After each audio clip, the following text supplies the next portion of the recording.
Hey there, it's Bartholomew Perez, engineer, realtor in California and Florida, author, and investor. I'm an engineer by training and entrepreneur at heart, and I wholeheartedly believe that that is my bigger mission in life. Why? Because I feel the most lost in time, I feel the most engaged, and I feel like those are the problems that I like to solve. So, I'm a little bit surprised by where engineering appeared in my life yesterday. Although it might be obvious, but yesterday because I was so engaged and I was considering why am I not doing the thing I'm supposed to do? I was in dance class and dance practice, and there's a lot of movement involved. So naturally, physics should come to mind, in particular friction and D'Alembert's reverse inertia. Um, where if you're applying Newton's laws, equal and opposite force, and you get a equal and opposite reaction, um, we were doing tricks, and for whatever reason, we were not able to do tricks one. There's a cartwheel where my partner flips in front of me, and she lands right beside me. We couldn't get it. I started thinking about why, as I did my free body diagram in my mind, and what I figured was there was not enough support so as to a body in motion will continue to be in motion unless there's a disturbing force of some kind in a direction. So I might not have been the disturbing force, and the other factor of timing. Timing and on a free body diagram can't really represent that. But when you start breaking it down into what point in time in that particular free body, what's going on. And so when we arrive to a cartwheel and we're in this position, girls upside down, and there might not be a support where she's being held up because the timing was off, then you're kind of just going down. Yeah, that's exactly what happened. And so that was what triggered that first idea about what's going on with this.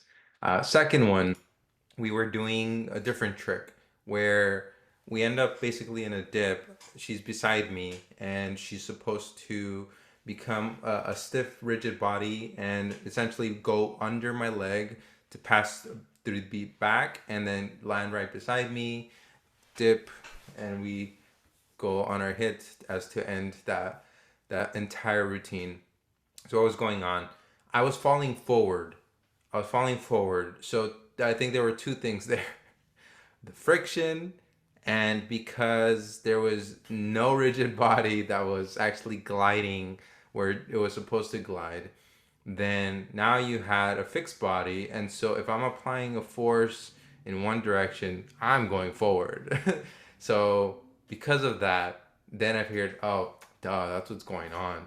So we were doing runs of this particular routine at the studio. And because this particular partner had not practiced in a while, so it was a bit of catching up, which is fun because it tests me as a lead to be able to lead my partner, and at the same time these sort of problem solving where okay, this and all of a sudden became a physics and engineering problem. Friction, where is my force going in, and what does this free body diagram look like? So my partner became a free body diagram without even a hi Eva. um, Second thing, in singing there's engineering. While it's pretty, the subject of resonance, because that's an important thing when it comes to your breaking sound. And basically there's a driving frequency and a natural frequency. And what is resonance? It's a phenomenon that occurs when an object or system is subjected to an external force or vibration that matches its natural frequency. So I'm a student to singing. I love singing. I enjoy it. I find it very relaxing, and it's challenging to me because before 2 years ago, I did not take any singing training or voice training. And now, free body diagram. What's going on in my body and where is the force coming from? Is it just all up here, or is it coming from, the muscles that are supposed to actually provide the sound that then becomes music?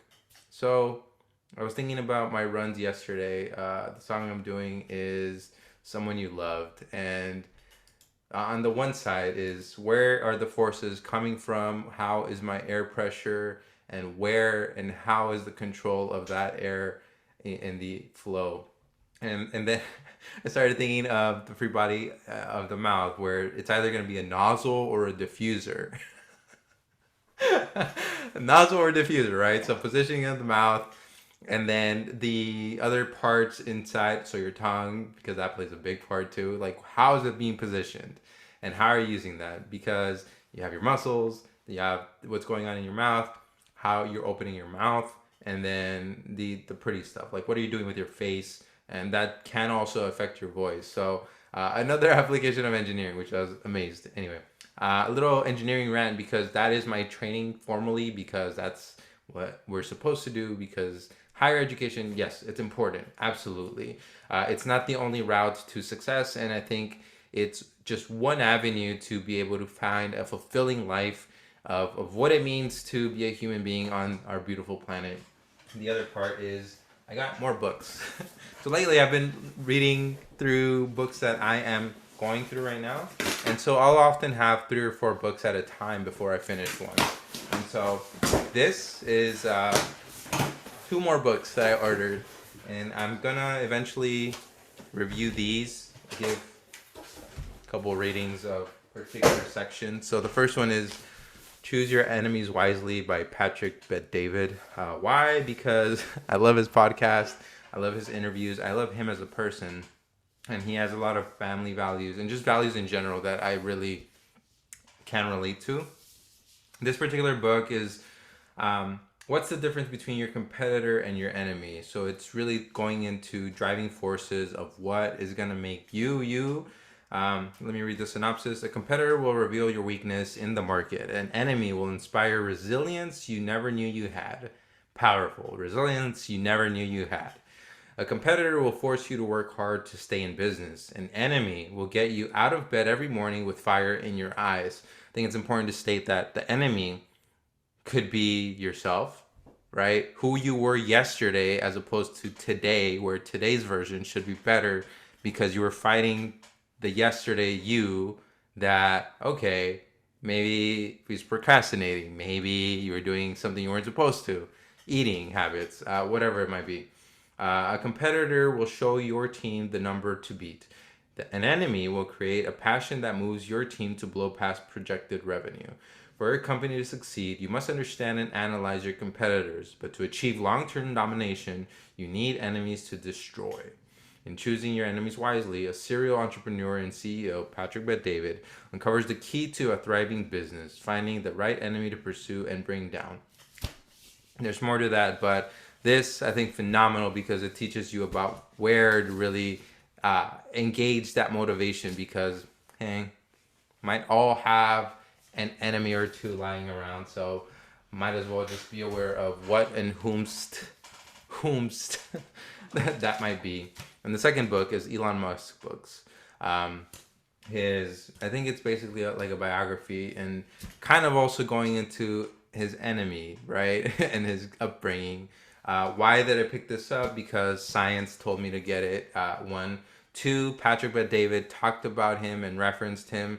3, I have a few mentors that have also read this, and because I look up to them and I value their opinions, I decided, hey, I'm gonna go ahead and buy the hardcover and read it myself. So part of the synopsis is, from the author of Steve Jobs and other best-selling biographies, this is an astonishingly intimate story of the world's most fascinating and controversial innovator, a rule-breaking visionary who led us to the era of electric vehicles, private space exploration, and artificial intelligence. Oh, and he took over Twitter. Yes, he did. When Elon Musk was a kid in South Africa, he was regularly beaten by bullies. Can all relate. One day, a group pushed him down some concrete steps and kicked him until his face was a swollen ball of flesh. He was in the hospital for a week, but the physical scars were minor compared to the emotional ones inflicted by his father, an engineer, rogue, and charismatic fantasist. Wow. I think we can also relate to that, where sometimes, without even knowing it, well, knowingly and unknowingly, our parents have contributions to what those emotions that are lingering. His father's impact on his psyche would linger. He developed into a tough yet vulnerable man child with an exceedingly high tolerance for risk, a craving for drama, an epic sense of mission, and a maniacal intensity that was callous and at times destructive. There's more to this, but wow, what an opening as a synopsis. So I'm excited to go through those two books. Eventually, I'll talk about them, find sections that I find talking points that are worth sharing.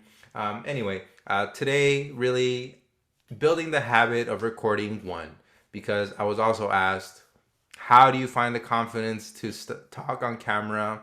I'm okay if I make mistakes. I think that's part of the learning process and being engaged with ourselves. Because I'll notice things. Toastmasters, they teach us don't use fillers, just pause, enjoy the silence, and think before you speak. Organize your thoughts and then proceed. Where most of us will panic, um, we'll use filler words without even knowing, and that does create an impediment to how we're conveying a message. So, to nurture the habit of being on camera, sending out a message, and figuring out what I'm supposed to be doing in this life, because every day is a mystery. Although I have a mission and a vision to where I'm heading, the space between now and then, how do I fill that up? Because there's so much to do between my passions, between the different ventures that I have in business, in my employment, and what's coming thereafter.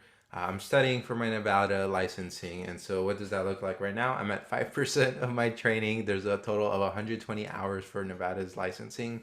A little bit different from California, a little bit different from Florida.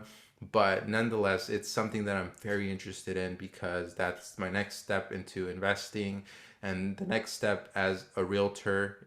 And so for business, I think that makes the most sense. Part of my interest was what's another state income tax free state? Nevada. What is another market that I would love to explore? And what surprised me about Nevada, in particular Las Vegas, was when I first went with the eyes of a homeowner, with the eyes and mindset of, okay, if I remain here for a while, what's going to keep me here for the sense of family and building a foundation? Spoke to a lot of realtors and soon to be peers. I spoke to them and I left one particular open house with the sense of I can actually see where Las Vegas and family can come up in the same sentence.